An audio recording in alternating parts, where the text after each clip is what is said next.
Bradesco. Entre nós, você vem primeiro. Boa noite.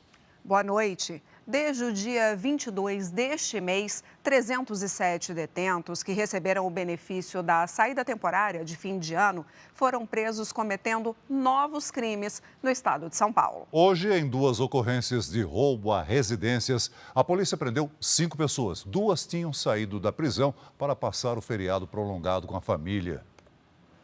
Este homem, beneficiado pela saída temporária, foi preso por tentativa de furto a uma casa na zona oeste da capital paulista. Ele estava acompanhado de um outro assaltante que conseguiu fugir após perseguição da polícia. O carro usado por eles tinha placa falsa. No veículo, os policiais encontraram o miolo do portão da casa que eles tentaram entrar, além de várias ferramentas usadas para arrombamentos. Perceberam que tinha uma pessoa dentro da casa e nesse momento que ela gritou foi que eles saíram correndo e depararam com a equipe aí. Em outro ponto da cidade, a polícia também flagrou criminosos furtando uma casa. Dos 4 presos, um deles tinha sido autorizado a passar o Natal com a família. O benefício é previsto em lei para detentos do regime semiaberto e é concedido pela Justiça. Na semana passada, mais de 34 mil presos deixaram os presídios paulistas. Entre os motivos previstos na lei para as chamadas saidinhas estão o retorno ao convívio social e visita à família. Mas nem todo mundo aproveita a oportunidade. Só no estado de São Paulo, segundo a Secretaria da Segurança Pública, até agora mais de 300 pessoas já voltaram aos presídios, suspeitas de cometerem novos crimes ou descumprirem regras estipuladas pela Justiça. Para ajudar na fiscalização no cumprimento das medidas, os policiais militares estão com acesso às fichas de todos os detentos que foram beneficiados. Numa abordagem, é possível verificar se alguma determinação está sendo descumprida. A ideia é prevenir a prática desses crimes e proteger a sociedade. O policial, hoje, ele recebe agora no seu tablet, no seu celular, a informação de onde esse preso beneficiado ele deve dormir e as informações legais, que ele não pode beber, não pode usar drogas, não pode estar em locais de uso, bares, locais de uso de bebida alcoólica, locais de baderna e assim por diante. No ano passado, um projeto de lei que acaba com o benefício foi aprovado pela Câmara dos Deputados e aguarda a análise do Senado. Veja agora outros destaques do dia. Medida provisória com reoneração da folha é publicada e parlamentares defendem que Congresso devolva o texto ao Executivo. Desemprego recua para 7,5%, menor taxa desde 2015. Quase 900 balões foram avistados perto de aeroportos brasileiros em 2023. Nossos repórteres na fronteira dos Estados Unidos com o México mostram a nova onda de imigração. Técnico Carlo Ancelotti renova contrato com o Real Madrid e frustra a CBF. Balsas com fogos de artifício são vistoriadas e Rio de Janeiro está pronto para a festa de Réveillon.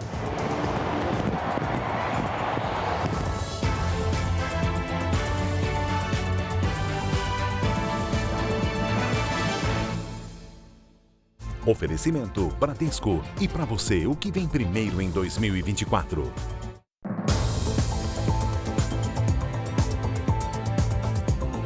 De hoje até segunda-feira, mais de 2.800.000 veículos devem passar pelas rodovias de São Paulo.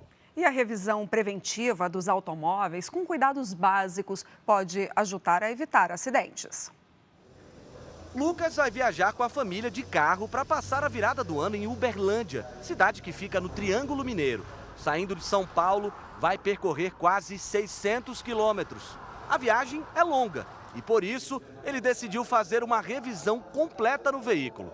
É mais pela segurança e evitar, qualquer tipo de imprevisto no meio do caminho, de ter que parar no meio da estrada, às vezes está com família, e aí você tem que ficar esperando algum atendimento de uma assistência, ou até mesmo do seguro, ou depender de algum borracheiro ou um mecânico no meio do caminho, Os últimos dias do ano prometem um movimento intenso nas estradas. A estimativa é que mais de 2,5 milhões de veículos passem pelas principais rodovias do estado de São Paulo entre hoje e o dia 1º de janeiro.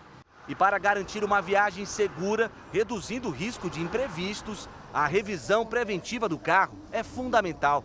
E a lista é longa. Nesta oficina, ela inclui 70 itens. E entre os principais estão o sistema de freios, o desgaste e a calibragem dos pneus, nível do óleo, os faróis, a água do radiador e os dispositivos de emergência, como o triângulo de sinalização. Checar o nível do óleo do motor do veículo, checar o nível da água do radiador no próprio reservatório, ele vai te mostrar o nível, se está no nível, se não está. E uma coisa que é muito simples, que você não precisa nem abrir o capô do carro, é monitorar no chão da sua garagem, onde o carro fica estacionado, se não tem nenhum pingo, uma mancha de óleo, alguma coisa lá que demonstre isso. Manutenção e cuidados que garantem uma viagem tranquila. No feriado de Natal, as rodovias federais registraram um aumento nos índices de acidentes e mortes na comparação com o ano passado. Segundo a Polícia Rodoviária Federal, os acidentes subiram de 853 para 891. O número de feridos cresceu de 1.020 para 1.030 e as mortes saltaram de 79 para 90. Este motorista fez uma checagem completa no veículo e garante que está preparado para uma viagem segura e sem problemas. É muito importante fazer a revisão, verificar pneu, motor, trocar o óleo, freio, tudo isso e garantir a segurança da família, né? A polícia investiga um duplo homicídio na zona oeste do Rio de Janeiro. A suspeita é que as vítimas tinham envolvimento com a maior milícia do estado. Os dois assassinatos aconteceram numa distância de 200 metros e num curto espaço de tempo. Antônio Carlos dos Santos Pinto, o Pete, estava neste carro branco. Ele foi executado com vários tiros de fuzil. A esposa e o filho dele também estavam no veículo. A mulher foi atingida de raspão, enquanto o garoto, de 9 anos, foi baleado na cabeça. Os dois foram socorridos e o estado de saúde da criança é gravíssimo. Os assassinos de Pete estavam neste carro azul. O dono dele, Leonel Moura, também foi assassinado. Leonel era conhecido de Pete. Segundo a polícia, ele foi sequestrado pelos criminosos e torturado até entregar a localização do amigo. Depois de assistir ao assassinato de Pete, também foi executado. De acordo com as investigações, Pete e Leonel teriam envolvimento com a milícia que domina boa parte da zona oeste do Rio e já foram presos anteriormente. Pete era apontado como o sucessor de Luiz Antônio da Silva Braga, o Zinho, que está preso desde o último domingo após se entregar à Polícia Federal. Agora, a polícia quer saber quem são os autores do crime e se Pete e Leonel foram vítimas de uma milícia rival ou de antigos aliados que racharam depois da prisão de Zinho. Já era esperado que logo nos dias subsequentes se iniciasse uma briga pelo poder, pelo domínio daquele território. É fundamental, nesse momento, efetuar um monitoramento das informações e análise de inteligência para que a polícia possa se antecipar a possíveis confrontos que venham a acontecer na Zona Oeste. Cada vez mais turistas chegam a Salvador para o Réveillon. Com praias e ruas lotadas, as câmeras de reconhecimento facial são ferramentas que ajudam a dar mais segurança para quem circula pela cidade. 3 foragidos da justiça foram presos com o apoio dessa tecnologia durante um festival de música. Salvador está entre as cidades preferidas dos brasileiros para o Réveillon. O povo muito hospitaleiro, as praias lindas, né? O centro histórico maravilhoso, então é um passeio que vale a pena fazer. E com tanta gente na capital, a segurança precisou ser reforçada. Um dos aliados é o sistema de câmeras de reconhecimento facial. O equipamento é capaz de identificar foragidos da justiça no meio da multidão, em questão de segundos. Esse ano, a tecnologia veio com uma novidade: o sistema de contagem de pessoas. Ontem à noite, em um festival de música, 86 mil rostos foram analisados pelas câmeras. O reconhecimento facial identificou 3 procurados da justiça durante os shows. Eles foram presos na sequência. Quando um indivíduo tem um mandado de prisão em aberto, é gerado um alarme aqui e esse alarme ele é disparado para o policial que está na ponta. A festa da virada em Copacabana, no Rio de Janeiro, também contará com o reconhecimento facial. O sistema cruza informações das imagens captadas pelas câmeras com um banco de dados que tem milhares de fotos de pessoas com mandados de prisão em aberto. Só neste fim de ano, mais de 2 milhões de turistas devem passar pela capital baiana. O reconhecimento facial é de extrema importância para que a gente consiga tirar o bandido de circulação e deixar com que o cidadão curta tranquilamente as suas festas, né? E nesta época do ano, muitas pessoas recorrem a agências de viagem online para comprar passagens aéreas e reservar hotéis, mas é preciso cuidado. E o Tribunal de Justiça de São Paulo condenou uma empresa por ter cancelado a hospedagem de uma família sem aviso prévio. No Procon, as reclamações contra a plataforma se acumulam. O roteiro de viagem do casal de aposentados pela Itália seguia exatamente como planejado. Mas, na reta final, Amadeu e Olga foram pegos de surpresa com o cancelamento da reserva dos 2 últimos hotéis onde ficariam, sem nenhum aviso. A gente foi até o local, chegou lá, a anfitriã não estava mais, estava toda em reforma, o elevador não chegava no ponto que a gente ia, no 5º andar, a gente cheio de malas. Amadeu até fez imagens de um dos hotéis em Nápoles para provar que esteve no local, mas não pôde se hospedar porque estava em reforma. O casal contratou uma empresa de reservas online para fechar as hospedagens e ficou na rua, literalmente. De volta ao Brasil, o casal tentou ressarcimento direto com a plataforma. A empresa disse que iria estudar o caso. Em 3 semanas, enviou para o professor aposentado um voucher de 24 euros. Mas o prejuízo do casal lá na Itália, com hospedagem de última hora, foi de 500 euros, quase R$ 2.700. Eles pretendem acionar a justiça. Uma outra família processou a plataforma de reservas e ganhou a causa em primeira instância na Justiça de São Paulo porque a empresa cancelou a hospedagem em Ubatuba, litoral do estado, sem aviso prévio. A plataforma lamentou a situação e disse que rompeu o contrato com a propriedade envolvida no caso. No Procon de São Paulo, o número de reclamações contra a empresa neste ano chega a quase 1.000. A maior parte por dificuldade na devolução de valores pagos ou reembolso e por não cumprimento de oferta. O consumidor ele tem que tomar muita atenção para esses contratos que têm uma data aberta, onde ele ainda não consegue confirmar com o parceiro se aquela hospedagem foi firmada, se o voo realmente foi efetivamente contratado, se o bilhete foi emitido. Então, isso representa um risco para o consumidor. Ainda segundo o Procon, a possibilidade de a empresa cancelar os serviços precisa estar em destaque no contrato. Em caso de descumprimento, a justiça pode ser acionada. O consumidor ele pode tanto exigir o cumprimento forçado da obrigação numa outra data, mais conveniente, que atenda às suas expectativas, como ele pode solicitar o cancelamento da contratação com devolução de todos os valores pagos, sem a cobrança de multa, sem cobrança de qualquer valor adicional. Olga e Amadeu esperam conseguir o ressarcimento e já fazem planos com dinheiro. Viajar, né? Fiquei traumatizada, mas agora eu vou saber escolher hotel, entendeu? Está tudo pronto para a festa de Réveillon mais famosa do Brasil. Quem conta pra gente como será a virada de ano em Copacabana, no Rio de Janeiro, é o repórter Lúcio Castro. Boa noite para você. Boa noite, Renata. Boa noite, Celso. Por aqui, tudo preparado e aprovado para a queima de fogos na virada. As 10 balsas com os fogos passaram na vistoria realizada hoje. Serão 12 minutos de espetáculo, que vai iluminar o céu com desenhos e movimentos em sequência a 200 metros de altura. Tudo acompanhado ao vivo pela trilha da Orquestra Sinfônica. A quantidade de toneladas de fogos ainda não foi divulgada.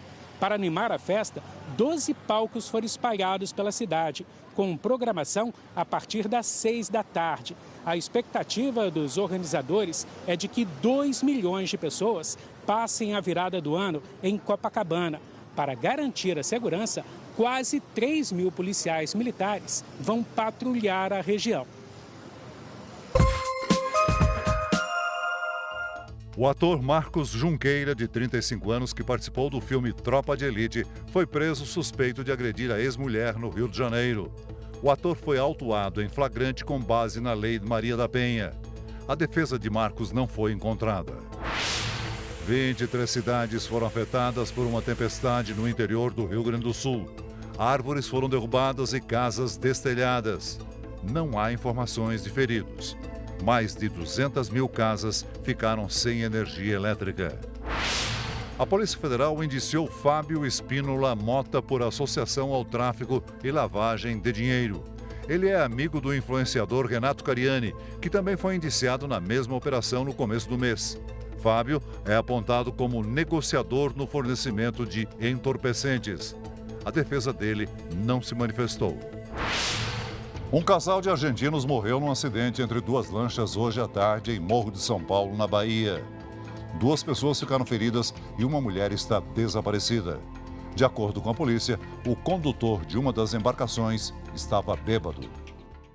A taxa de desocupação medida pelo IBGE chegou a 7,5% no trimestre encerrado em novembro.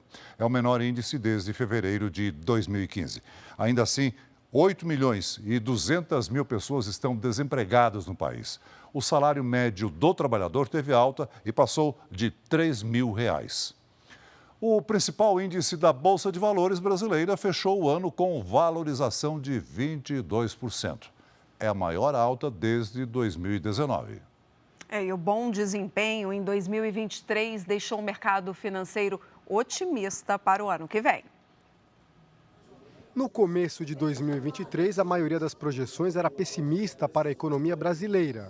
Mas o Ibovespa encerrou o último pregão no maior patamar da história, 134 mil pontos. Uma valorização de mais de 22% em relação ao final do ano passado. Uma explicação é a queda da taxa de juros no Brasil, que faz o investidor tirar o dinheiro da renda fixa e arriscar. Com essa taxa de juros caindo ou dando a entender que vai começar a cair, as pessoas, com taxa de juros podendo chegar a 9%, 8% talvez no ano que vem, eu vou ter que me mexer aqui, vou ter que comprar um pouco de bolsa, vou ter que investir numa empresa, vou ter que montar meu negócio para começar a render. A moeda brasileira também se valorizou. O dólar iniciou o ano cotado a R$ 5,23. No fim de 2023, a moeda americana está valendo R$ 4,85. Uma queda de 7,26%, a maior desde 2016. Depois da aprovação do arcabouço fiscal, que criou regras para limitar os gastos do governo, os economistas definem o momento econômico e político como positivo e chamam a atenção para a reforma tributária também aprovada no Congresso. A reforma tributária ela dá um viés aí, uma visibilidade, uma credibilidade maior para o governo. Então, eu sei que o Brasil, entre aspas, não vai quebrar. Depois dos bons números esse ano, há otimismo com as perspectivas para a economia brasileira em 2024. A tendência é também de queda na taxa de juros dos Estados Unidos. Com isso, investidores estrangeiros devem procurar mercados emergentes para colocar dinheiro, entre eles o Brasil. A projeção é de mais alta na Bolsa de Valores e dólar estável. Mas, claro, existem incertezas e o mercado está de olho nos próximos passos do governo federal. O melhor dos mundos para 2024 é ter um governo mais comprometido com o fiscal, sem ficar gastando muito, controlar esses gastos. A gente tem uma visão mais clara para se empreender, para se criar empresas, para se criar emprego nesse primeiro semestre. Entrou em vigor hoje a nova lista de doenças relacionadas ao trabalho. Covid, burnout e depressão agora fazem parte das chamadas doenças ocupacionais. Em alguns casos, trabalhadores podem adoecer por causa da atividade profissional. A dor nas costas em relação ao estresse é nada, né? Principalmente no que eu faço. Afinal de contas, eu mexo com pessoas todos os dias. Né? Estresse. Aí fui no médico. Ele diagnosticou e falou que era cansaço mesmo do trabalho. Hoje eu estou aprendendo a respeitar o meu limite. As condições de saúde que podem ser causadas ou agravadas pela atividade profissional ou pelo ambiente de trabalho estão entre as maiores causas de afastamentos pelo INSS. Desde 1999, o Brasil tinha uma lista com 182 doenças profissionais reconhecidas. A partir de hoje, são 347. Existem algumas doenças que ela tem uma caracterização direta com o trabalho. Essas são inegáveis, o Ministério da Saúde já reconhece. O indivíduo que trabalha numa mina respirando poeira, ele vai desenvolver doenças no pulmão. Isso aí é direto, essa relação é direta, que ela também já é estabelecida pelo Ministério da Saúde. Agora, essa outra lista, ela depende da caracterização do nexo laboral, que é uma atribuição do médico do trabalho. Entre as 165 doenças incluídas estão a Covid, distúrbios musculares, alguns tipos de câncer, ansiedade, depressão e síndrome do esgotamento profissional, conhecida como burnout. Também foram incluídos transtornos relacionados ao uso em excesso de álcool, outras drogas e café. Não existia a caracterização delas enquanto doença, então em algumas situações o empregado se sentia até desamparado. Neste momento, com a criação dessa lista, nós passamos a entender que o empregado ele deve se sentir agora mais acolhido, ele deve se sentir mais protegido. É essa percepção que o empregado deve ter.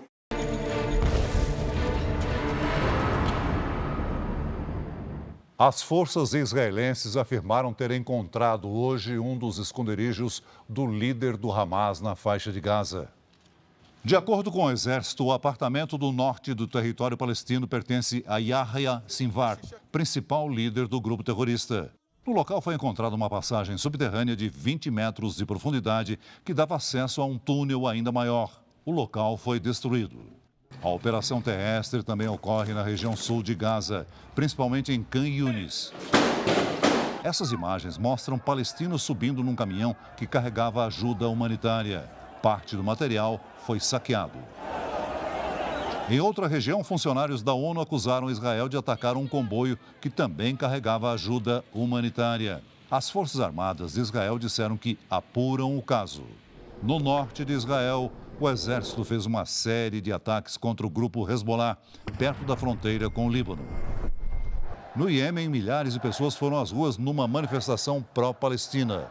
O grupo Houthi já demonstrou apoio ao grupo terrorista Hamas. 1 ano e 10 meses depois de invadir a Ucrânia, a Rússia lançou hoje o maior ataque aéreo ao país. Foram mais de 150 mísseis. Pelo menos 30 pessoas morreram e mais de 60 ficaram feridas. A Ucrânia amanheceu com bombardeios nas principais cidades do país. Entre os alvos, uma maternidade na cidade de Dnipro, no sudeste da Ucrânia. Enfermeiras levaram mães e crianças para um abrigo no porão do hospital. Um shopping também foi destruído durante os ataques na região. A capital Kiev também foi alvo do exército russo. Uma fábrica e casas foram atingidas por mísseis.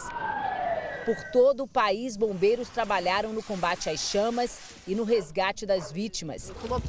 Em Zaporizhia, equipes de salvamento buscam por sobreviventes. Em Kharkiv, um homem foi resgatado dos escombros de um edifício. Em Odessa, crianças ficaram feridas. Essa moradora conta que o edifício começou a se mover e houve correria. De acordo com o governo de Kiev, cerca de 150 mísseis e drones atingiram o território ucraniano, sendo que outros 100 foram interceptados pelo sistema de defesa. A Ucrânia confirmou que esse foi o maior bombardeio da Rússia desde o início do conflito em fevereiro de 2022. O presidente Volodymyr Zelensky disse que o país vai responder aos ataques. Já a Rússia disse que atingiu apenas alvos militares. O Google chegou a um acordo com usuários que entraram na justiça contra a empresa por terem sido rastreados secretamente. O Google foi acusado de rastrear as pessoas que acreditavam estar usando o modo de navegação privada que supostamente não mantém registros dos acessos. A ação coletiva foi aberta nos Estados Unidos em 2020 e pedia 5 bilhões de dólares de indenização, o equivalente a mais de 24 bilhões de reais. O valor que será pago não foi divulgado. Bom, e como você viu aqui nesta edição, os temporais atingiram o Rio Grande do Sul. As rajadas de vento chegaram a 90 quilômetros por hora no norte do estado. Giovana Rizardo, essa chuva vai chegar aqui no Sudeste? Boa noite para você. Vai sim, Renata. Boa noite para você, para o Celso e a você também que nos acompanha. Neste momento, as nuvens carregadas que estavam no sul avançam para o Sudeste. O motivo é a frente fria que vai continuar provocando temporais em alguns estados. Destaco a previsão de chuva forte no norte fluminense e no Espírito Santo. Há risco de temporais, alagamentos e deslizamentos entre o sábado e a segunda-feira. Amanhã, tempo firme do Rio Grande do Sul até o interior do Paraná e na maior parte do Nordeste. Dia ensolarado em Porto Alegre, com máxima de 25 graus. Em Belo Horizonte, Porto Velho, faz 32 e vem chuva rápida. Em Campo Grande, máxima de 33. Recife e Belém, 31 graus. Em São Paulo e no Rio de Janeiro, risco de temporais com máximas de 27 e 32 graus. Em Goiânia, a chuva forte acontece à tarde e os termômetros marcam 33 graus. Em João Pessoa, tempo aberto com 31 graus. E temos tempo delivery para o Renato, que é de Pedregulho, São Paulo. Oi, Renato, boa noite. Depois de uma semana de calor, a virada do ano vai ser com chuva e temperaturas um pouco mais baixas. No sábado, temporal à tarde, máxima de 33. No domingo e na segunda-feira, pode chover a qualquer hora. Agora é a vez do Edivan, de Itaberaba, na Bahia. Oi, boa noite, Edivan. Por aí o sol aparece no sábado e no domingo e a temperatura passa dos 36 graus, sem chuva na hora da virada, viu? Se ela vier, vai ser na segunda-feira à tarde e ainda assim de forma passageira. A previsão do tempo para a sua cidade também pode estar aqui no Jornal da Record. Mande o seu pedido então pelas redes sociais com a hashtag #VocênoJR, Renata e Celso. Até amanhã. Obrigada, Giovana. Boa noite. Até amanhã. Grandes personalidades ajudam a contar a história da emissora mais antiga em atividade no Brasil. Você não pode perder hoje o especial Record 70 anos.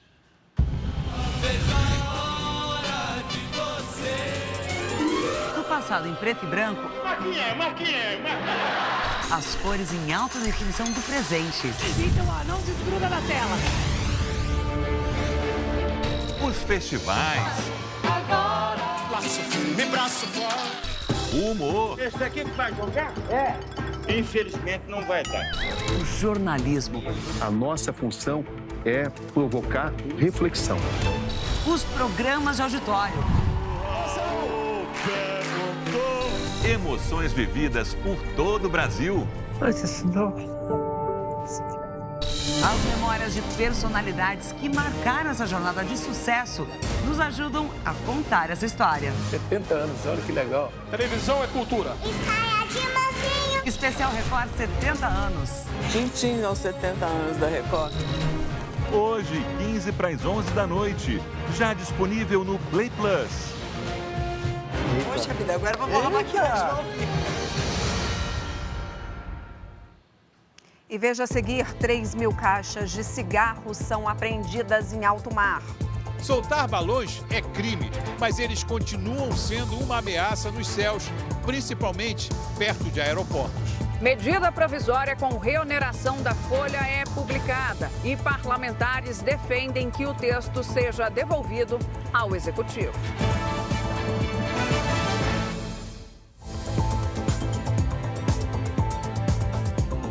Durante as festas de fim de ano, cresce o número de balões no céu, uma prática que é crime no Brasil com pena de até 3 anos de prisão.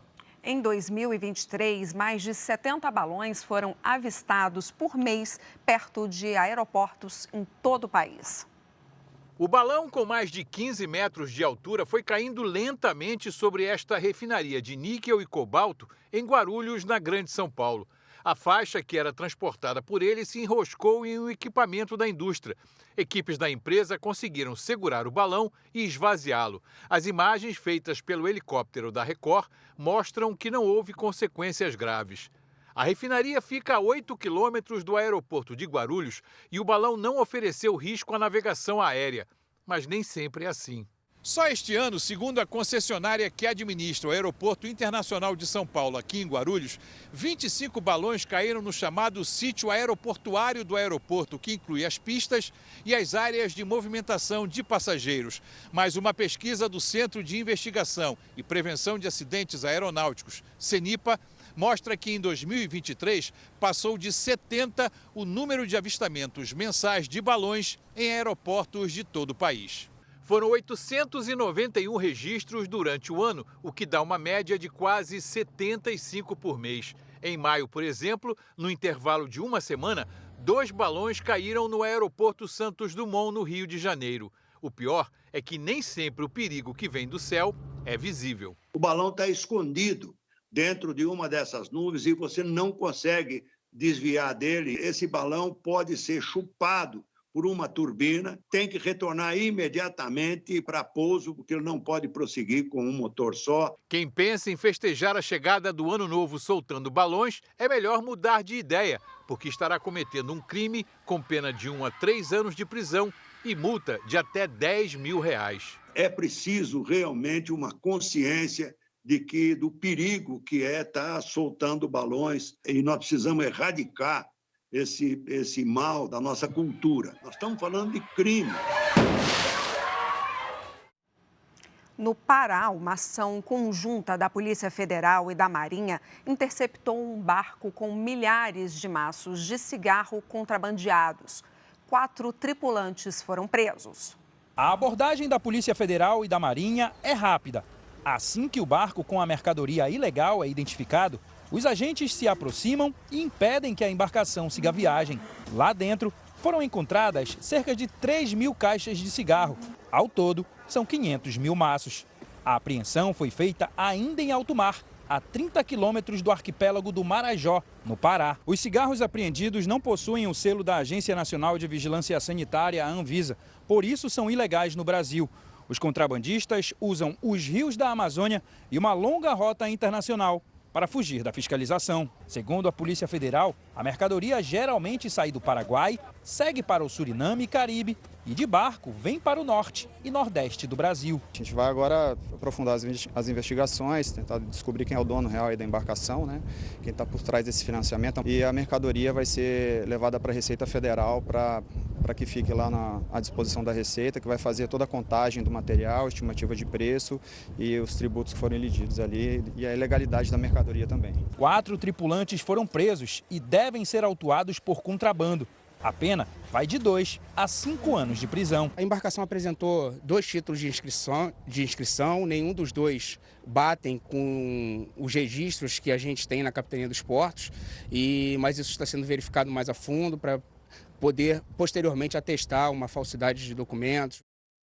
O governo federal publicou hoje os detalhes da medida provisória que reonera a folha de pagamento de setores que mais empregam no país. A mudança foi criticada por empresários e parlamentares. O presidente do Congresso vai se reunir com líderes partidários para decidir se devolve a medida provisória ao Palácio do Planalto, invalidando a proposta do ministro da Fazenda, Fernando Haddad.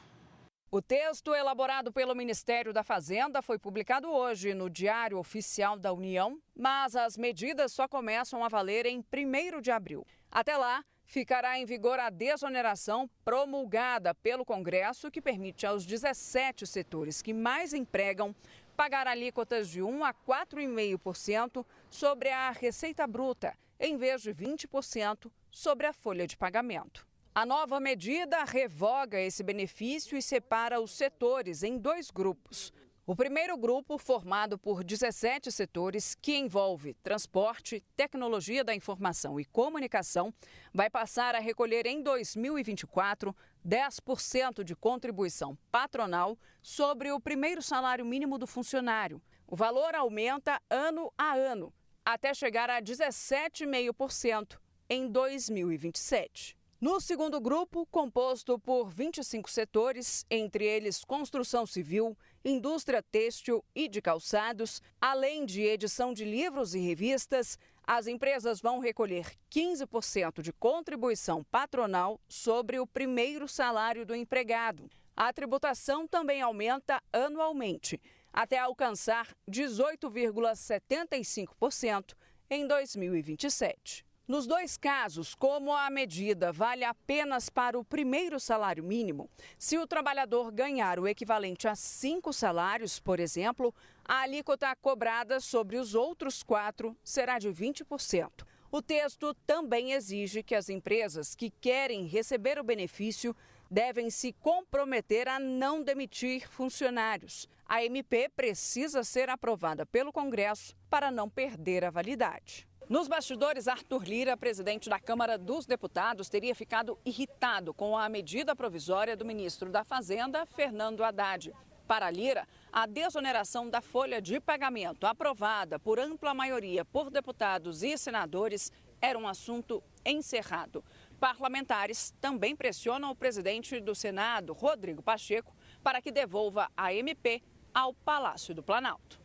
Em nota, Pacheco disse que vai analisar a medida provisória com a Consultoria Legislativa do Senado para avaliar a constitucionalidade da MP. Disse ainda que causou estranheza a desconstituição da decisão do Congresso. O autor do projeto da desoneração acredita que a medida provisória do governo será derrotada se for votada pelo Congresso. O conteúdo é muito ruim, é uma matéria equivocada, ela reduz benefícios, ela eleva a carga tributária, ela traz insegurança jurídica para quem produz, ela traz angústia para quem trabalha com receio das demissões e, claro, o governo tem que entender que o melhor caminho para se fazer equilíbrio fiscal não é só por aumento de impostos para tentar aumentar a arrecadação e a receita. Nós temos quase um ano debatendo essa lei no Congresso Nacional e não pode, depois que ela é promulgada, vir uma medida provisória confrontando essa lei. Então, isso é um absurdo, isso é uma quebra da harmonia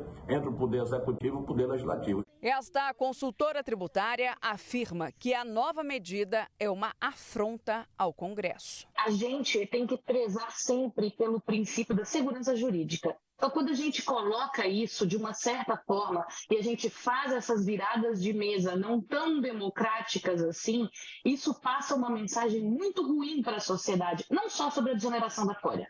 Eu coloco isso como um assunto muito mais amplo, porque se aconteceu isso com a desoneração da folha, pode acontecer com qualquer outra medida no futuro. Esse tributarista diz que a medida pode ser judicializada. O Supremo já analisou em outras oportunidades e ele falou, MP não serve para ficar derrubando decisão do Congresso. Existe aí, cada poder tem a sua competência e as suas limitações. Se o Executivo começa a editar MP para confrontar o Congresso, você está tendo um abuso do poder do Executivo de editar essas MPs. Então isso sim pode ser questionado perante o Judiciário. Para esse professor de Direito Tributário, a medida desestimula novas contratações. Uma das matrizes tributárias, que é a folha de salário, que é o trabalho, já é muito onerado no Brasil. A folha, como está hoje, com o alto grau de tributação, é um desestímulo tremendo ao empregador e à formalização do trabalho. Já esse advogado explica que a medida provisória é inconstitucional. A inconstitucionalidade reside no abuso do direito de editar medidas provisórias simplesmente porque houve uma contrariedade aos interesses do governo relativamente a uma questão discutida ao longo de todo o ano legislativo e já encerrada nesta sessão legislativa. Em nota, a Federação das Indústrias do Estado de São Paulo disse que baixar uma medida reformando decisão promulgada pelo Congresso e sem prévio diálogo prometido pelo Ministério da Fazenda com os setores produtivos é um equívoco. E que este caminho para buscar o equilíbrio das contas públicas é absolutamente inapropriado, tanto pela forma quanto pelo desrespeito à autonomia legislativa. Os setores afetados pela medida disseram em nota que revogar essa lei através de uma medida provisória apresentada no último dia útil do ano, durante o recesso parlamentar e com efeito imediato, significa ir contra esse desejo da sociedade e contra uma decisão firme do Congresso Nacional. E que o encaminhamento de uma MP nessas condições não está em linha com o texto constitucional. Os empresários também acreditam que o teor da MP, como a publicada hoje, terá um efeito prático e imediato de aumentar significativamente o custo da folha de pagamento, desincentivando as contratações e gerando imediatamente demissões. O presidente da Associação Brasileira de Proteína Animal afirma que a medida vai aumentar o custo dos alimentos no país. Essa política foi aprovada à unanimidade quase no Congresso Nacional e depois o veto do presidente da República foi derrubado, mostrando que o Brasil quer a manutenção dessa política de emprego e renda e que ajuda inclusive a manter comida mais barata na mesa dos brasileiros. Veja a seguir, México e Estados Unidos concordam em reabrir fronteiras que estavam temporariamente fechadas. Anúncio de renovação do técnico Carlo Ancelotti com Real Madrid frustra os planos da CBF. Polícia de Goiás divulga conclusão do caso de advogada suspeita de envenenar mãe e filho. Novas imagens mostram Amanda Partata recebendo o veneno que tinha comprado na internet.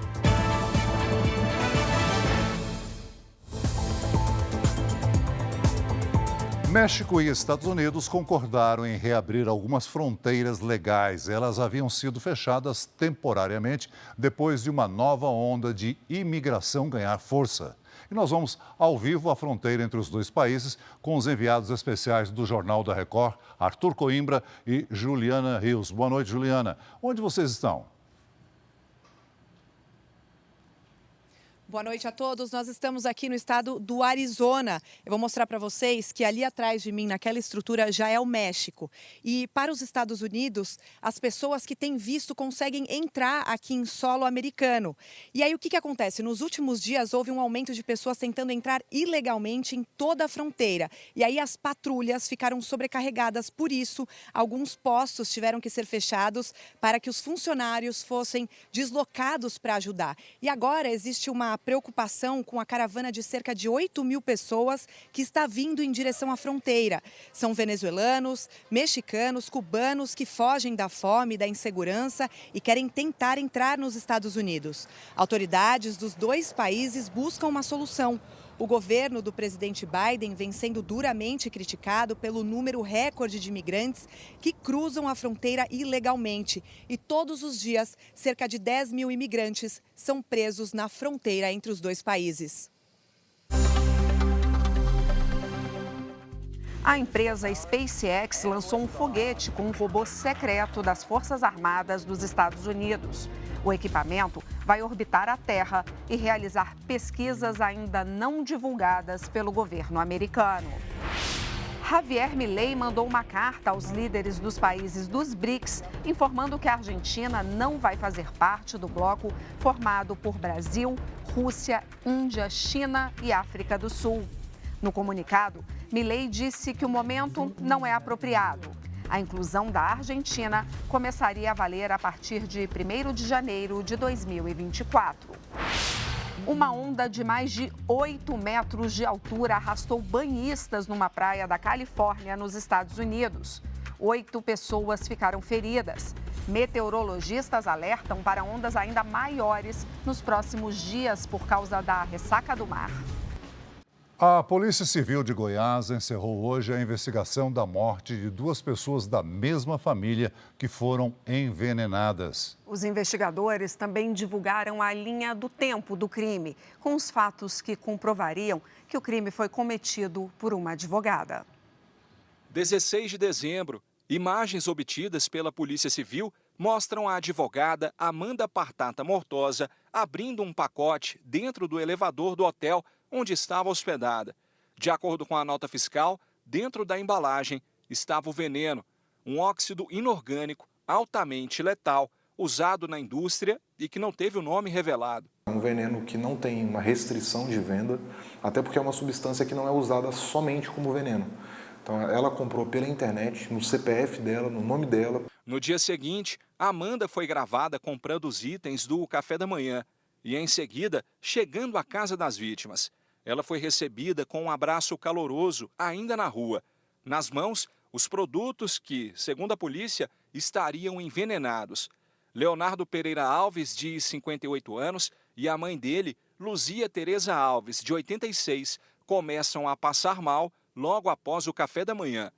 Laudos apontaram que o veneno tinha sido aplicado em alta dose em 2 bolos que Amanda levou para o café da manhã. A advogada teve a prisão preventiva decretada no dia 20 de dezembro. Desde o início da investigação, a polícia já tinha Amanda Partata como a principal suspeita. Ela teve um relacionamento rápido de apenas 1 mês e meio com o filho de uma das vítimas. Leonardo Filho começou a receber ameaças logo após o fim do namoro, em julho, por meio de mensagens de texto e perfis falsos na internet. Ele chegou a bloquear mais de 100 números de telefone que eram usados para mandar as mensagens e, por isso, decidiu procurar a polícia. Em uma das últimas mensagens trocada com o ex-namorado, antes dos envenenamentos, Amanda pergunta: "Você tem mais medo de morrer que perder quem você ama?" A advogada deve ser indiciada por homicídio duplamente qualificado por motivo torpe e envenenamento, além de tentativa de homicídio. Fica claro que foi um crime premeditado por parte da Amanda. Ela planejou, ameaçou durante meses, comprou o veneno com quase 15 dias de antecedência e envenenou as vítimas de forma totalmente premeditada. Quando as praias ficam cheias, é comum crianças se perderem dos pais no meio da multidão. E aí o risco de afogamentos no mar aumenta. No litoral do Rio Grande do Sul, pulseiras de identificação começaram a ser distribuídas para encontrar as crianças dentro e fora d'água. A Joana trouxe a filha, a enteada e a afilhada para curtir o mar. E com tanta gente na areia, perder as meninas de vista é uma preocupação. A gente dá alguma atenção para alguma outra coisa e as crianças com aquela agitação toda acabam se perdendo. Eu acho que é muito fácil de acontecer. Se eu tô perdida alguma coisa, eu vou achar algum bombeiro aqui. Quando chega o verão, o Gustavo sempre viaja para o litoral com os pais e sabe o que fazer se precisar de ajuda no meio da multidão. O número é 77. Se eu se perder, daí é só eu procurar o 77. Os acidentes no mar costumam crescer durante o verão. E para tentar evitar afogamentos e desaparecimentos de crianças, um sistema de localização foi implementado nas praias gaúchas. Essas pulseiras funcionam como objeto de identificação dentro e fora d'água. O nosso litoral, na época do verão, ele enche bastante, o que facilita que muitas crianças se percam. Tanto quando vão adentrar o mar, quando elas vão sair do mar para procurar os seus pais. Nos últimos 2 anos, 840 crianças e adolescentes foram localizados graças ao uso das pulseiras. Este ano, em 15 dias, os bombeiros fizeram mais de 90 resgates. Em todo o país, 45% dos casos de afogamentos acontecem na praia e durante o verão. Por isso, perto do mar, a atenção dos pais deve ser sempre redobrada. Esse auxílio dos bombeiros durante o veraneio, sem dúvida nenhuma, é muito importante para evitar esse tipo de situação. Futebol. O Real Madrid anunciou hoje que o técnico Carlo Ancelotti renovou o contrato por mais 2 anos. A decisão do italiano de permanecer no clube espanhol frustra os planos da CBF, que esperava que o treinador assumisse a seleção brasileira no ano que vem. O sonho de ter um dos maiores técnicos de futebol do mundo na seleção brasileira foi por água abaixo. Carlo Ancelotti decidiu ficar no Real Madrid. Pelas redes sociais, Ancelotti disse que hoje é um dia feliz e que seguirá em busca de novos sucessos no time espanhol. A Confederação Brasileira de Futebol tinha a convicção da vinda de Ancelotti e contratou o técnico do Fluminense, Fernando Diniz, apenas como interino. A expectativa da CBF era que o italiano chegaria ao Brasil no meio de 2024, quando se encerraria o contrato com o Real Madrid. A bagunça na entidade que comanda o futebol brasileiro é apontada como uma provável causa para a decisão de Ancelotti de continuar no clube espanhol. O cargo de presidente da CBF segue vago. José Perdiz, do Superior Tribunal de Justiça Desportiva, foi nomeado interventor pela Justiça do Rio de Janeiro depois do afastamento forçado de Edinaldo Rodrigues. O então presidente da CBF era quem bancava ter tudo apalavrado com Ancelotti. O ex-jogador Walter Casagrande, novo contratado da Record para comentar o Paulistão 2024, afirma que o problema na CBF não é de agora. O Ancelotti ter renovado o contrato com o Real Madrid mostra claramente a desorganização do futebol brasileiro. Não é só dentro de campo. mas fora de campo também. Os últimos presidentes nós vimos o que aconteceu, um preso, 2 procurados, o outro foi afastado por assédio moral e sexual e o Edinaldo saiu agora e nós não temos um treinador, mesmo todo mundo sabendo que o Tite iria sair, ele não se movimentou para isso. Edinaldo foi afastado depois da Justiça entender que a CBF alterou as regras eleitorais da entidade de forma irregular. No início do mês que vem, comitivas da FIFA e da Conmebol vêm ao Brasil para entender melhor essa história, que se não for resolvida, pode gerar uma punição grave: a exclusão da seleção e dos clubes brasileiros das competições internacionais em 2024. A crise no comando da seleção brasileira acontece em meio à disputa das eliminatórias da Copa do Mundo de 2026. Atualmente, o Brasil ocupa a 6ª colocação com 7 pontos. Para especialistas, essa incerteza sobre quem vai comandar a CBF deve complicar ainda mais o desempenho da equipe dentro de campo. O reflexo mais complicado do outro lado é que nenhum treinador com nível internacional vai assumir a seleção brasileira. Quem que vai mergulhar num caldeirão tão complicado? Guardiola, Klopp, o Ancelotti já pulou fora. Então, e isso vai deixar bem claro que o Brasil vai chegar com um treinador de mediano para baixo na Copa dos Estados Unidos. Neste ano, o Brasil fez 9 jogos, venceu 3, empatou 1 e perdeu 5. Procurada, a CBF ainda não se manifestou sobre a renovação de Ancelotti. Enquanto isso, Fernando Diniz segue à frente da seleção que mais vezes levantou a Copa do Mundo. O Jornal da Record de hoje termina aqui. Essa edição na íntegra e também a nossa versão em podcast estão no Play Plus e em todas as nossas plataformas digitais. E à 00:30 tem mais Jornal da Record. Fica agora com a novela Jezabel e logo após Quando Chama ao Coração tem o especial Record 70 anos. Você não pode perder. Record 70 anos tem a sua cara. Boa noite. Boa noite para você.